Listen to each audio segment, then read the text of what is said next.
We want to thank y'all for being here this morning. The purpose of this press conference is to provide updated information on these cases, which have been commonly referred to as the Calder Road homicides or the killing fields by the media. Since the discovery of these victims, Jane Doe and Janet Doe have not been able to be identified despite years of investigation until now. I will provide you with a brief history of these cases and let you know what information we have gathered since the identities are now known. With the information provided today, we hope that new leads and information can be developed that will help bring justice for these victims and their families. Before we begin, I want to introduce the officers that are with me today. Their information has been provided in the media packets that you will receive when this is done. To my far left is Detective Gina Bogle, Agent Patrick York, from the FBI, Agent Richard Renison from the FBI, Lieutenant Michael Buffington, Captain Tony Hara, and Detective Reese Tisdale. On October 10, 1983, Heidi Fye was reported missing. At the time of this report, Heidi was 25 years of age. On April 6, 1984, Heidi's remains were discovered after a family's dog brought skeletal remains to its home in the 1300 block of Irvin Street. A search was conducted in a wooded area near the 1300 block of Irvin, where the rest of the remains were located.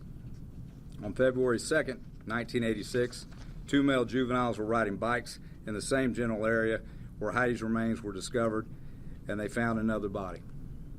While the scene was being processed, remains of another victim were discovered in close proximity. The remains were in vastly different stages of decomposition. Detectives worked with the Galveston County Medical Examiner's Office to attempt to identify these two victims. The first victim was unable to be identified, and she was given the name Jane Doe by the Medical Examiner's Office. The second victim was later identified by dental records as Laura Miller. Laura was reported missing to the police on September 24, 1984. At the time of this report, Laura was 16 years of age. Sometime after 1986, Robert Abel leased the property in this area and opened a business called Stardust Trail Rides for recreational horseback riding.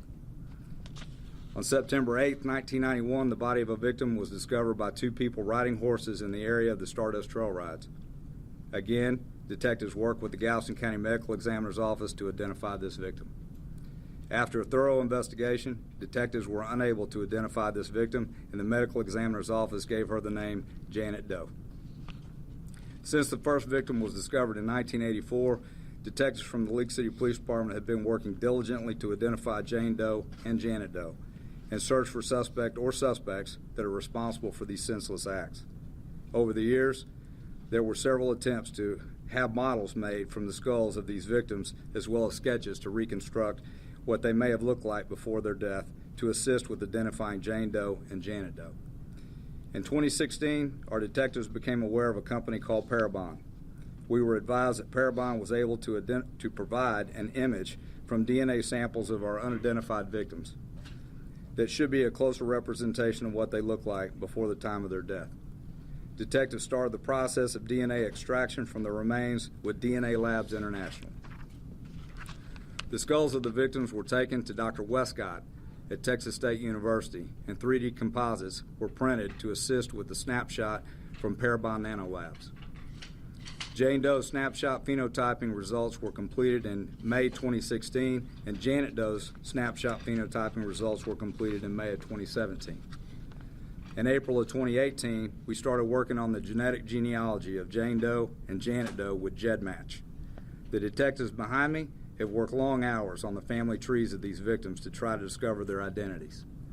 After months of building these family trees, Agent Richard Renison with the FBI offered his assistance through the use of family tree DNA, known as FTDNA, to compare the DNA profiles of our victims against the FTDNA database. On January 29, 2019, Agent Renison provided our detectives with the results from the FTDNA comparisons. Additional family matches for the victims were discovered in the FTDNA database and was instrumental in helping to complete the family trees for both Jane Doe and Janet Doe.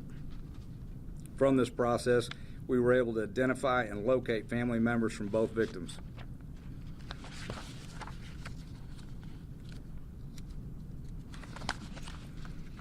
DNA samples were collected from the son and sister of Janet Doe, and agents from the FBI coordinated the collection of family members for Jane Doe that were out of state.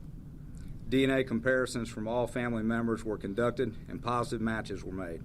Detectives met with the Galveston County Medical Examiner and provided her with the findings. The medical examiner agreed with the results that she was provided and has began the process to amend the death certificates. Since identifications have been made, detectives have continued their investigations, and the following information has been discovered about each victim. Go ahead and pull your. Jane Doe has been identified as Audrey Lee Cook. She was born on November 25th, 1955 in Memphis, Tennessee.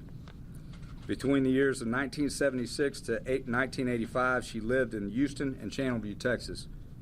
In 1979, she worked as a mechanic for a golf cart company in Houston. In 1980, she worked for Harrison Equipment Company in Houston. In 1981, she worked for a balloon affair in Houston. At some point, she worked as a mechanic for National Rent-A-Car in Houston. December 1985 is the last time that she had contact with her family members. Associates advised that she sold and used cocaine. She is estimated to have been 30 years of age at the time of her death. Janet Doe has been identified as Donna Prudhomme.